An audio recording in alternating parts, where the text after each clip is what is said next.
বদিউল আলম প্রধান এক সংবাদ সম্মেলনে বলেছিলেন যে আগামী নির্বাচনে আওয়ামী লীগ অংশগ্রহণ করতে পারবে। তার এই বক্তব্যকে প্রত্যাখ্যান করেছে বৈষম্য বিরোধী ছাত্র আন্দোলনের নেতৃবৃন্দরা। বদিউল আলম মজুমদারের বক্তব্য প্রত্যাখ্যান করেছে বৈষম্য বিরোধী ছাত্র আন্দোলন। নির্বাচন সংস্কার কমিশনের প্রধান বদিউল আলম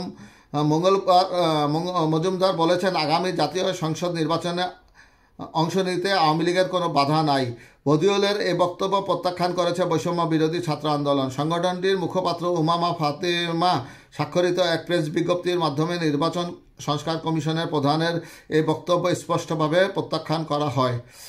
বিজ্ঞপ্তিতে উল্লেখ করা হয়, আওয়ামী লীগ বাংলাদেশে একাধিক গণহত্যার জন্য দায়ী গোষ্ঠী। এছাড়াও গুম, খুন, বিচার বহির্ভূত হত্যা সহ বিভিন্ন মানবাধিকার বিরোধী কর্মকাণ্ডে আওয়ামী লীগ গত 16 বছর ধরে জড়িত ছিল। সর্বশেষ জুলাই গণহত্যায় প্রায় 2000 শহীদের প্রাণ এবং 30,000-এর অধিক মানুষের অঙ্গহানি করেছে আওয়ামী লীগ।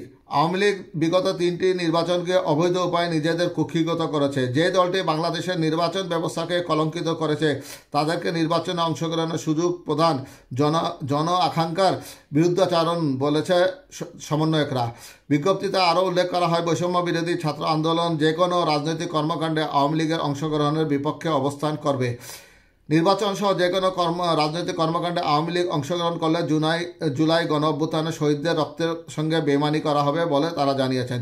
নির্বাচন সংস্কার কমিশনের প্রধান বদিউল আলম মজুমদারকে তার বক্তব্য প্রত্যাহার করে আওয়ামী লীগকে নির্বাচনে অংশগ্রহণ করতে না দেওয়ার জন্য যথাযথ ব্যবস্থা গ্রহণের জন্য আহ্বান জানায় বৈষম্য বিরোধী ছাত্র আন্দোলনের নেতৃবৃন্দরা।